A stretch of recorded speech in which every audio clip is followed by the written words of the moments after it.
There were new cracks in the ground. The ground heated up.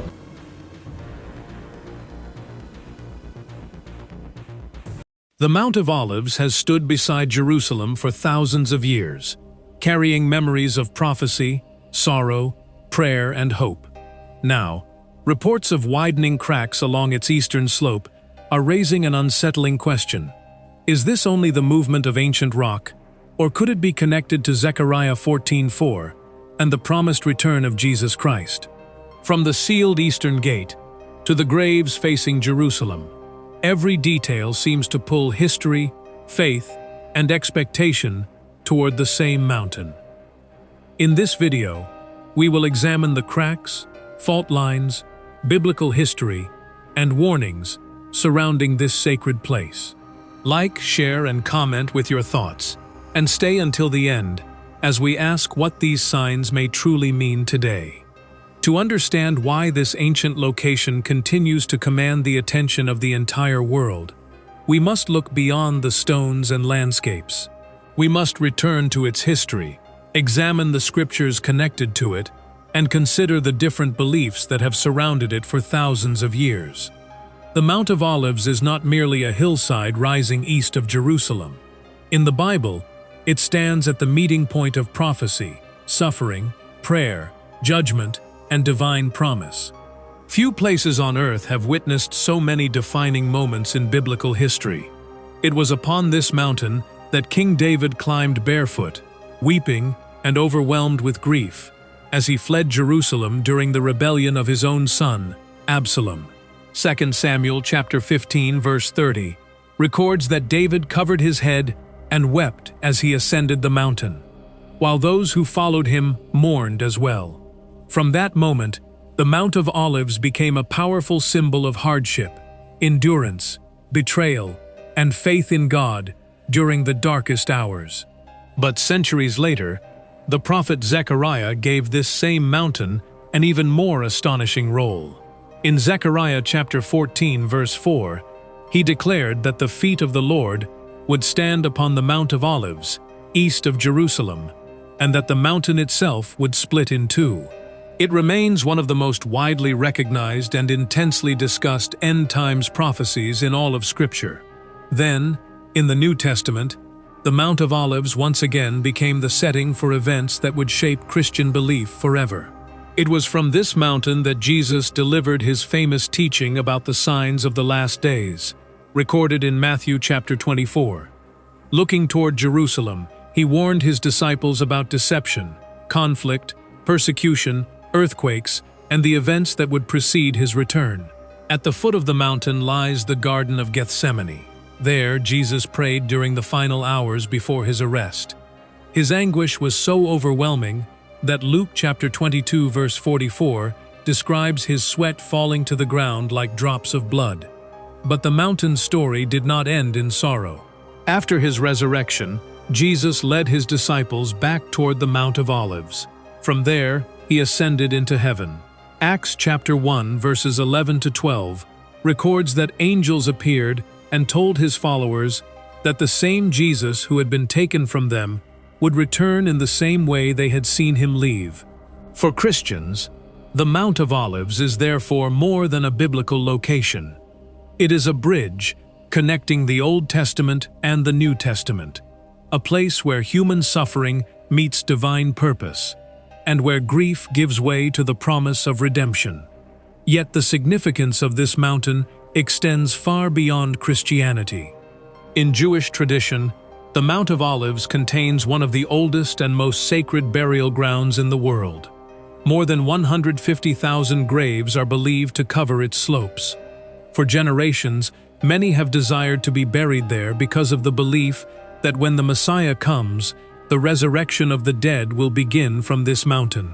That hope is often connected to the extraordinary vision recorded in Ezekiel chapter 37, where the prophet saw a valley filled with dry bones coming back to life.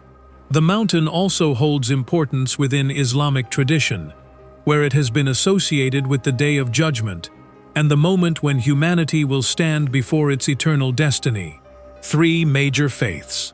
One ancient mountain, a shared location, connected to resurrection, judgment, hope, and the future of humankind. And directly across the Kidron Valley from the Mount of Olives stands another structure, surrounded by mystery and prophetic expectation, the Golden Gate, also called the Eastern Gate of Jerusalem. For centuries, the gate has remained sealed. Its closed arches face the Mount of Olives like a silent doorway, waiting for an appointed moment. Many connect it to Ezekiel chapter 44, verses 1-2, where the prophet was shown a gate that would remain shut because the Lord, the God of Israel, had entered through it. Even now, the gate remains closed, standing in silence as empires rise and fall around it. But recent reports have caused many people to look again. Some accounts suggest that stones around the eastern gate have begun to shift. At the same time, cracks and unusual movements have reportedly appeared along parts of the Mount of Olives. To geologists, such changes may be explained by erosion, pressure beneath the ground, ancient construction, weathering, or natural movement within the rock. Yet to those who study biblical prophecy, the location makes these reports difficult to dismiss without further thought. Are these cracks simply the result of ordinary geological forces acting upon an ancient landscape? Or could the mountain be entering another chapter in the prophetic story written about it thousands of years ago? What do you believe these cracks and shifting stones truly mean? Share your thoughts in the comments below. Because to understand what may now be unfolding on the Mount of Olives, we cannot examine scripture and history alone. We must also investigate the scientific evidence buried deep beneath the mountain itself. What lies beneath the Mount of Olives may be just as important as what has happened upon it. Beneath its ancient roads, cemeteries, churches, and layers of limestone runs a geological story shaped by movement, pressure, and forces far beyond human control. Modern research places the mountain within the wider tectonic environment of the Great Rift Valley system, a vast zone extending from Lebanon toward the Red Sea. This corridor is not dormant. Deep underground, sections of the crust continue to move against one another. The motion is usually slow, almost impossible to notice, but the pressure created by it can accumulate for decades or centuries before being released. Jerusalem therefore stands in a region where earthquakes are not merely theoretical possibilities. Seismologists have long warned that the city faces a meaningful level of risk, especially because so many of its structures are ancient, densely built, and positioned above complicated layers of rock, tunnels, buried walls, and underground chambers. The Mount of Olives is particularly sensitive. Small changes on its surface may reflect processes occurring much farther below. Some of those signs have already attracted attention. Cracks have been documented or reported along sections of the mountain, and questions have been raised about stability in certain locations. Similar concerns have appeared around the area of the Eastern Gate, where old masonry, underground pressure, erosion, and the natural aging of stone may all contribute to visible movement. From a scientific perspective, the process is understandable. Earth's outer shell is divided into enormous plates. These plates move, collide, separate, or slide past one another. Where the rock resists movement, strain builds. Once that strain becomes greater than the strength holding the rock in place, energy is released. The result is seismic motion, sometimes weak enough to pass unnoticed, sometimes powerful enough to reshape entire communities. A surface crack is therefore not the event itself. It is evidence of a deeper physical process. The visible line in the soil may be only the final expression of forces operating far beneath the mountain. But this is where the Mount of Olives becomes unlike almost any other geological site. The scientific explanation may describe the mechanism, yet Scripture gives the location another layer of meaning. Zechariah chapter 14 verse 4 portrays the mountain dividing when the Lord stands upon it. Because that prophecy names the site directly, every report of movement naturally draws the attention of believers who wonder whether geology could one day become the means through which the ancient words are fulfilled. That question does not require rejecting science. Plate movement, accumulated stress, and fault rupture could explain how a mountain splits. Prophecy addresses a different question. What would such an event mean within the larger direction of history? One account examines physical cause. The other examines spiritual purpose. Revelation chapter 16 verse 18 describes an earthquake of unmatched scale. Hebrews chapter 12 verses 26 and 27 speaks of a shaking that removes what is temporary, allowing what cannot be shaken to remain. These texts do not offer geological diagrams, but they present instability as part of a final unveiling in which human confidence is tested and false foundations are exposed. The land around Jerusalem has already experienced destructive earthquakes. During the reign of King Uzziah, one event became so deeply remembered that Amos used it as a historical marker, while Zechariah later referred to the terror of people fleeing from it.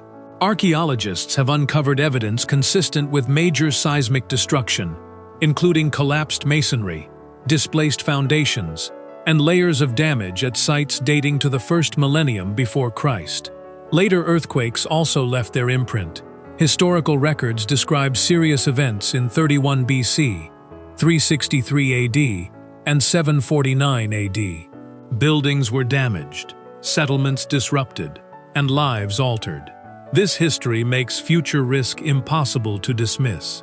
If the region has released destructive energy before, it can do so again. The next significant earthquake may not resemble prophetic expectations, and no responsible observer can declare when it will happen. Still, the record shows that the possibility belongs to reality, not fantasy. Yet the mountain's meaning is not limited to danger. After the ascension, the disciples returned to Jerusalem and gathered in prayer. They had no institution, public authority, or earthly guarantee of safety. What they possessed was a promise and the instruction to wait. Their response transformed uncertainty into expectation. That scene introduced a different kind of movement. Beneath the mountain, geological forces continued their slow work. Above it, a spiritual mission was beginning. The followers of Jesus walked away from the place of departure and entered a period of preparation that would lead to the public birth of the early church. For this reason, the Mount of Olives became associated not only with a promised return, but with faithful waiting. Acts chapter 1 verse 11 records the declaration that Jesus would come again in the same manner in which he had departed. The mountain therefore represents an unfinished chapter. It carries the tension between what has already occurred and what believers still expect. When new fractures appear, that long tension becomes visible again. The rocks may be responding to natural pressure, but the human heart responds to memory, hope, and the possibility that history is moving toward a decisive moment. Jewish expectation gives the landscape another dimension. The vast burial ground on its slopes faces toward Jerusalem and the Eastern Gate. Those graves express more than a desire to rest near a sacred city. They reflect confidence that death will not remain final when the Messiah comes. Ezekiel chapter 37 provides one of the strongest biblical images of that confidence. Dry bones receive breath, rise, and live again. The vision speaks primarily of restoration, yet across generations, it has also nourished hope in resurrection. On the Mount of Olives, that hope has been placed into the earth itself, grave after grave, facing the same direction. This creates a striking contrast. Geology speaks of ground that can move. Burial speaks of bodies that appear still. Faith speaks of life returning. The mountain brings all three ideas together in one landscape: instability beneath, silence above, and expectation beyond both. Islamic tradition also connects the wider area with final judgment and humanity's accountability before God. The theological details are different, but the shared focus is remarkable. Christians look toward the return of Christ. Jews look toward messianic restoration and resurrection. Muslims associate the region with the Day of Judgment. Different traditions arrive at one location carrying different interpretations, yet each sees the mountain as connected to the future of humanity. This is why a minor crack there can attract more attention than a larger fracture elsewhere. Across the valley, the Eastern Gate intensifies that expectation. Its sealed arches have survived political change, conflict, weather, and restoration. Because the gate already occupies such an important place in religious thought, reports of cracks, dust, or slight movement around its stones immediately raise questions. Are these simply the effects of age and pressure, or are they part of a larger sequence still impossible to recognize? Caution is essential. Claims should be investigated before they are repeated as fact. But a natural cause does not erase spiritual significance. A storm can be meteorological and still humble those who witness it. An earthquake can be tectonic and still remind a civilization that control is limited. A gate can crack from age and still challenge people who treat visible structures as permanent. Hebrews chapter 12 presents shaking as revelation.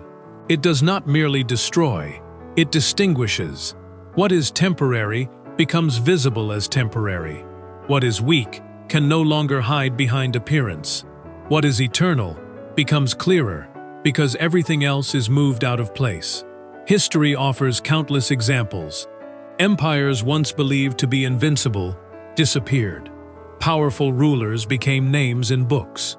Fortresses fell. Economies failed. Political systems changed. Even monuments built to outlast generations were damaged, buried, or rebuilt by people who no longer remembered their original makers. Daniel chapter 2 verses 44 and 45 describes a kingdom established by God that will not be destroyed or transferred to another people. Unlike human empires, it does not depend on borders, armies, wealth, or architecture. Its endurance comes from its source. That is why biblical shaking does not end only in collapse. It reveals the difference between temporary authority and lasting rule. Revelation chapter 1 verse 7 adds another dimension, declaring that Christ will come with the clouds, and every eye will see him. The promise is public, not hidden. It points toward a moment when uncertainty ends, and the meaning of history can no longer be debated from a distance. Revelation chapter 21 verse 4 then moves beyond shaking to restoration. Tears are wiped away. Death, sorrow, and pain are brought to an end. The final biblical vision is not a ruined mountain or a broken city. It is creation made new. That changes how believers should respond to reports from the Mount of Olives. Fear is not the goal. Date setting is not wisdom. Sensational claims are not faith. The proper response is sober awareness, spiritual readiness, humility, prayer, and a life built upon what cannot be removed by disaster or time. The question is therefore larger than whether a crack is geological or prophetic. Both possibilities point toward the same human vulnerability. Every visible foundation can weaken. Every structure can age. Every nation can change. Every person eventually discovers that material security has limits. What then remains when the things that seemed permanent begin to move? Hebrews chapter 12 verse 28 answers by directing believers toward a kingdom that cannot be shaken. Gratitude, reverence, and worship become the response, not because the world is stable, but because God's promise is. Perhaps the deepest significance of the fractures is personal. They invite each viewer to examine the foundation beneath his or her own life. Is it built on success, possessions, politics, comfort, or the assumption that tomorrow will resemble today? Or is it anchored in something that can remain when familiar supports disappear? The Mount of Olives may continue to stand quietly for many generations. It may experience further cracks, repairs, tremors, or major seismic change. No one can responsibly predict the exact course, but its message remains powerful. The ground beneath humanity is never as permanent as it seems. The mountain moves, stones shift, gates age, The world changes. Yet the biblical promise remains fixed. History is not wandering without direction, and God's kingdom will not collapse. Its enduring power lies not in predicting dates, but in forcing every generation to confront what it trusts most deeply today. If this message gave you a deeper perspective, like the video, leave your thoughts in the comments, and subscribe to the channel for more biblical mysteries, history, and prophecy. Thank you for watching.